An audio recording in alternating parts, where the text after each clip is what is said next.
वालेकुम सलाम। क्या हाल है बेटा? खैर है? ठीक ठीक है, खैर है। कैसे आना हुआ आपका? बस इधर रास्ते से गुजरे से सोचा आपसे मिलते चलें। चल, एक बहुत जरूरी बात करनी चलो थी बैठे आपसे। बैठे बैठे।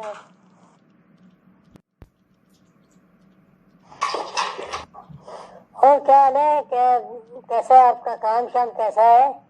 माशाल्लाह आपका बच्चा जवान हो गया, आपको बिजनेस शिजनेस में हैंड दे रहा है, काम शाम कर रहा है।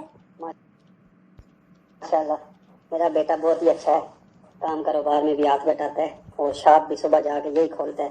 बहुत ही अच्छा बेटा है, फर्माबरदार है बहुत। जैसे कि अब इसकी बात छिड़ी गई है तो मैं भी आपसे एक बात करना चाहता हूँ। आप भी मेरे दोस्त हैं और इसके वालिद की तरह ही हैं, तो 1 मिनट में बाहर से आता हूँ। आप मैं जाओ तुम। बैठो बैठो, कोई बात नहीं। शर्मा गया। मैं सोच रहा था हमारी इतनी पुरानी दोस्ती है, क्यों ना इस दोस्ती को रिश्तेदारी में बदल दें। आप क्या कहते हैं इस बारे में? चलो ना, सोच के फिर आपको बताऊंगा। अपनी बीवी से मशवरा करूंगा, बेटी से ही पूछूंगा उसका क्या ख्याल है, फिर आपको मैं बताता हूँ। ठीक है? और ये बहुत ही अच्छा है, पढ़ा लिखा है और काम काज हाँ भी ठीक करता है। है। और मैं बिजनेस भी मेरे बाद सब कुछ इसी का है, आपको तो पता है, मैं अल्लाह बस का दिया हुआ सब कुछ है। मैं मशवरा करके फिर बताता हूँ। ठीक है? बहुत शुक्रिया आपका।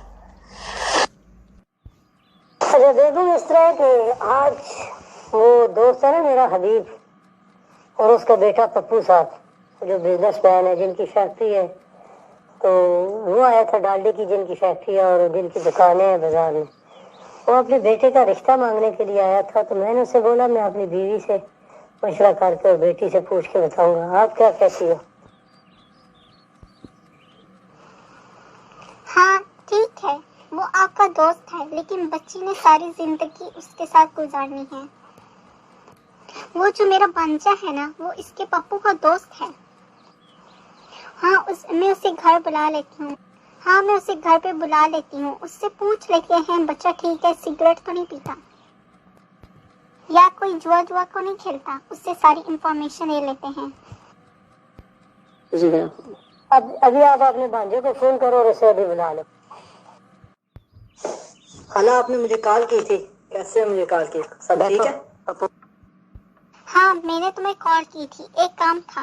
वो आपका दोस्त नहीं है जो पप्पू आपके साथ कॉलेज में पढ़ता था, आपका बेस्ट फ्रेंड है, उसके बारे में पूछना था। उसके वालिदैन ने हमारे यहाँ रिश्ता भेजा है, तो इसलिए आपको बुलाया है। अरे खाला, तुम उसको रिश्ता नहीं देना। अंकल को भी आप ये बता दें, मेरी कजन को कहीं आप गलत जगह पे ना रिश्ता दे देना। बेटा वो तो वेल सेटल्ड है, बहुत अच्छी फैमिली है, बहुत ही सुलझे हुए लोग हैं। खाला खाला वो तो बहुत आवारा लड़का है, पूरा दिन खेलता रहता है, गेम में खेलता रहता है, बाहर क्रिकेट खेलता रहता है, और उसने कबूतर रखे हुए, उनके साथ पूरा दिन टाइम अय्याशी में टाइम गुजारता है।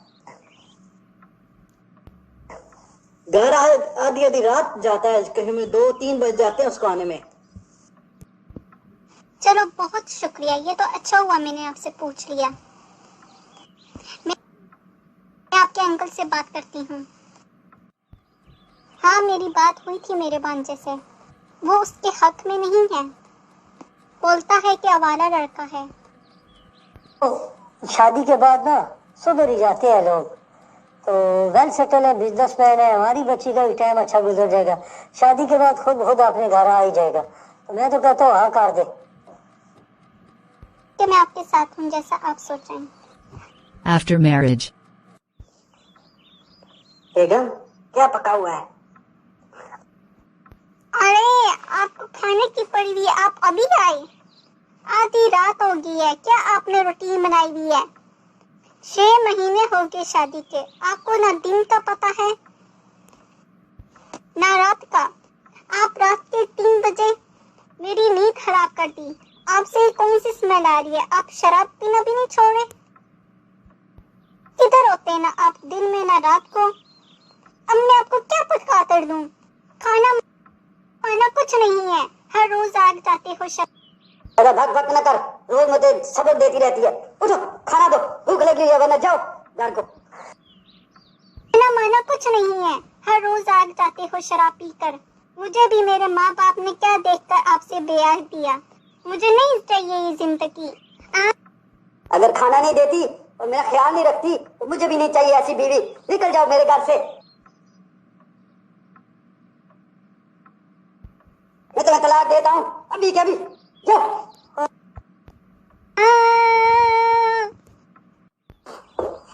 अरे खाला, क्या हाल है? ठीक है? तुम्हारी कजन नहीं है, तुम्हारे उसके दोस्त ने उसे रात को तलाक दे दी। रात से घर पड़ी हुई है, अब क्या करें? सारी रात से रो रही है, हम भी नहीं सोई, क्या करें? खाला, आपने तो सबसे पहले घबराना नहीं है। अब घबराओ नहीं तो क्या करूं? पानी सर से ऊपर हो गया है।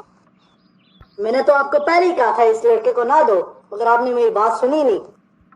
अब आप इसको पूरी जिंदगी संभालो। अब आपके माथे में जो टिक्का रह गया ना, अब इसको पूरी जिंदगी अपने साथ ही रखो। आपने मेरी बात नहीं सुनी, उसका ये इंजाम निकला है। बेटा, मैंने तुम्हारे अंकल को बोला था, लेकिन उन्होंने उसके करैक्टर से ज्यादा उसके पैसे को अहमियत की। काश वो उसका करैक्टर देख लेते और उसका पैसा ना देखते, और आज मेरी बेटी सुकून में होती। मेरी बेटी गुर्बत में तो होती, लेकिन कम से कम सुकून में होती, चार दीवारी में होती। आज क्या फायदा उन महलों का, क्या फायदा उन मिलों का? मेरी बेटी तो घर पे आगी ना लुट के। इसलिए हमेशा बंदे का कैरेक्टर देखें, उसका किरदार देखें। नमाजी परहेजी बंदा हो और पैसा ना देखें। हर बंदा पैसा देकर रिश्ता करता है, लेकिन बंदा नहीं देखता आखिर बंदा क्या है। हमारे लिए तो सबक है। हाँ बेटा, आज हमने बहुत बड़ा सबक सीखा है कि जब भी शादी करें कि बच्चों की, तो उस बंदे का कैरेक्टर देखें, उसका किरदार देखें, ना कि उसका पैसा देखें। उसके बाप के पास कितनी मिले हैं, कितनी फैक्ट्रियां हैं। हमेशा जिस बंदे को रिश्ता देना है उसका किरदार देखें कि वो किस तरह का बंदा है और किस तरह माशरे में रहता है, नहीं तो फिर यही हाल होगा। हमारे माशरे में इसी वजह से बेकार है। 80% तलाकें इसी वजह से होती हैं कि लोग पैसे तो देखते हैं, बंदे के किरदार तो नहीं देखते।